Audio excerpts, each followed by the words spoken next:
Well, my dear Christian Spielmann, I don't know if that's your impression, but this negotiation isn't really a dance, not a tango, not any other dance. Or that's not how I see things anyway. Firstly, we're working in exceptional circumstances, as I am doing here with you for this press conference, of course. Circumstances which are not as effective as all getting together around a table in the same room, of course. The round lasts for 5 days, Monday to Friday. So what we're missing is that, you know, normally you work in a room among negotiators, but then one or another can go off and have a more restricted, more direct meeting, more specific, and that's what we're missing. That's what's not possible here. But thanks to technology, we were able to hold 40 parallel video conferences over the course of the week in those 11 negotiating groups in these exceptional circumstances. I really hope that as soon as possible we will be able to see each other physically again. Now, on fisheries, I said this because it's true that there was some start of a dialogue. We were starting out with a very maximalist position from the UK side, who were saying we want our territorial waters back, which is completely normal.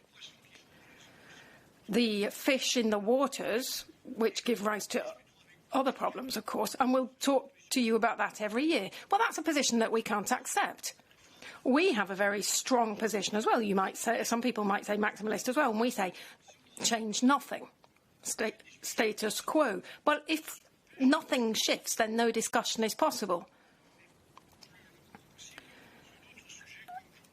And without the fisheries, then no lengthy discussions are possible on any other subject, on the level playing field and trade, for example. So together with David Frost, we agreed that we would discuss between these two positions of principle to try to find parameters for discussion. And there are parameters.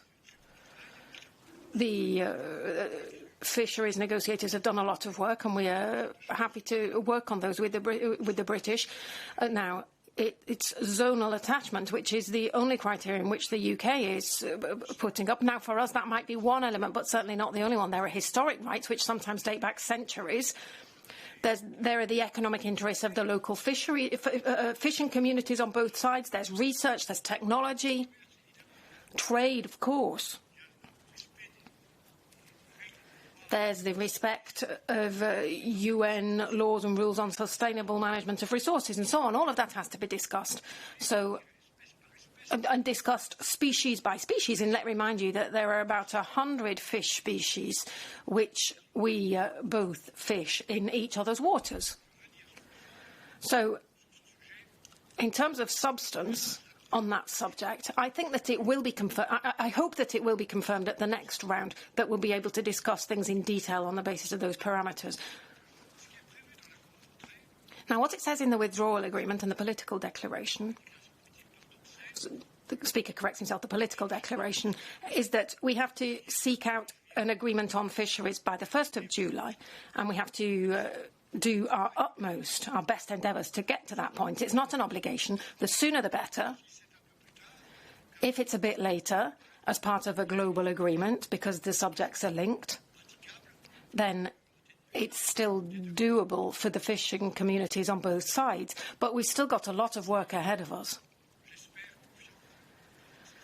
But I hope I can be confident that we'll be able to make progress there. The third point, I can be very brief. No, there won't be a kind of sold-off agreement. If the British still want an economic and trade agreement with us, and in other fields as well, then there are other conditions which will be linked to our own sovereignty. That's what the British haven't fully understood. We're not going to let a third country set the conditions for access to our market. That goes for goods, for services, financial services, data, professional qualifications and others. These conditions for access to our market of 450 million consumers and citizens and 22 million businesses, these access conditions will be established by the European Union on a sovereign basis, just as the UK has the same capacity to do that, to set access conditions for access to their own market. The issue is, what do we do with our respective sovereignties? How do we put them together whilst each side remains sovereign? We've got these two markets which are not equal, but we need to find the best sustainable solution possible. We won't be coming up with any compromise which will compromise the integrity of the single market and the interests of the 27 member states of the European Union. Adler, from the BBC.